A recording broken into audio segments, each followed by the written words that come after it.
আসসালামু আলাইকুম প্রিয় ফুটবল ফ্যান্স। ফুটবল বিশ্ব আরও একটি অবিস্মরণীয় মুহূর্তের সাক্ষী হতে চলেছে যখন স্পেন ইউরো 2024-এ জয়ী হয়ে নিজেদের অবস্থান আরও শক্তিশালী করেছে। ইউরো জয়ের মাধ্যমে স্পেন হয়ে উঠেছে ইউরোপীয় চ্যাম্পিয়নশিপের ইতিহাসে সবচেয়ে সফল দল। তারা প্রথমবারের মতো টুর্নামেন্টের প্রতিটি ম্যাচ জিতে শিরোপা জিতেছে, যা ফুটবল প্রেমীদের কাছে এক অনন্য ঘটনা।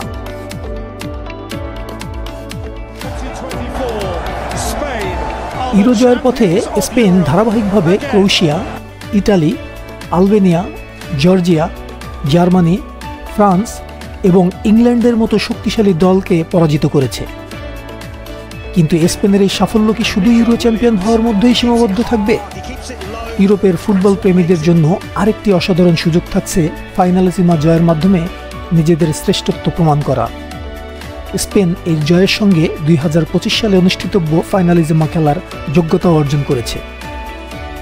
ফাইনালিজিমা হচ্ছে একটি বিশেষ ফুটবল প্রতিযোগিতা যেখানে ইউরোপীয় চ্যাম্পিয়নশিপের বিজয়ী দলের মুখোমুখি হবে দক্ষিণ আমেরিকার কোপা আমেরিকার বিজয়ী দল।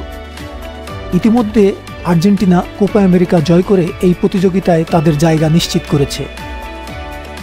আর্জেন্টিনা 2022 সালে ইটালিকে হারিয়ে আগের ফাইনালিজিমা চ্যাম্পিয়ন হয়েছিল এবং এবার তাদের লক্ষ্য থাকবে সেই শিরোপা ধরে রাখা। বিশ্ব ফুটবল ভক্তরা ফাইনালিজিমা দ্বৈরথের মাঝে আরও বেশ কিছু বিষয় দেখার জন্য উন্মুখ হয়ে আছে। বিশ্ব চ্যাম্পিয়ন আর্জেন্টিনার অধিনায়ক লিওনেল মেসি বার্সার লা মাসিয়া থেকে বিশ্ব ফুটবলের পাদপ্রদীপের আলোতে আসেন।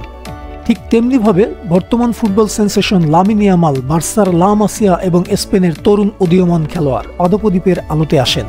ফুটবল ভক্তরা এই দ্বৈরথ দেখার জন্য উন্মুখ হয়ে আছে।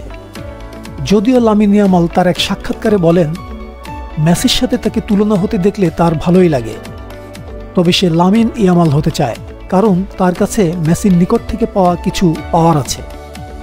ফুটবলে সে নিজের গল্প লিখতে চায় কারণ মেসির মতো হওয়া অসম্ভব। ফাইনালিজিমা আয়োজনের পিছনে রয়েছে কনমেবল এবং উয়েফার এক যৌথ উদ্যোগ, যেখানে তারা দুই মহাদেশের ফুটবল সংস্থার মধ্যে আরও সহযোগিতা বৃদ্ধির জন্য চেষ্টা করছে। ফাইনালিজিমা 2025-এর নির্দিষ্ট তারিখ এখনও নির্ধারণ করা হয়নি। 2022 সালের জুন মাসে লন্ডনে শেষ ফাইনালিজিমা অনুষ্ঠিত হয়েছিল, তাই ধারণা করা হচ্ছে 2025 সালের জুন বা জুলাই মাসের মধ্যে পরবর্তী আসর অনুষ্ঠিত হবে। যদিও এখনও পর্যন্ত ভেন্যু বা তারিখ চূড়ান্ত করা হয়নি, তবে ফুটবল প্রেমীরা এখন থেকেই এই ম্যাচের জন্য অধীর আগ্রহে অপেক্ষা করে আছে। স্পেন এবং আর্জেন্টিনার এই অসাধারণ সাফল্য শুধুমাত্র দুই মহাদেশীয় ফুটবলের ইতিহাসে নয়, পাশাপাশি ফুটবলের বিশ্বমঞ্চে তাদের প্রভাবশালী অবস্থান নিশ্চিত করেছে। এই মহাদেশীয় চ্যাম্পিয়নের ফুটবল লড়াই সারা বিশ্বে ফুটবলের প্রচার ও প্রসারের লক্ষ্যে অনন্য ভূমিকা রাখবে বলে ফুটবল বোদ্ধারা মনে করেন।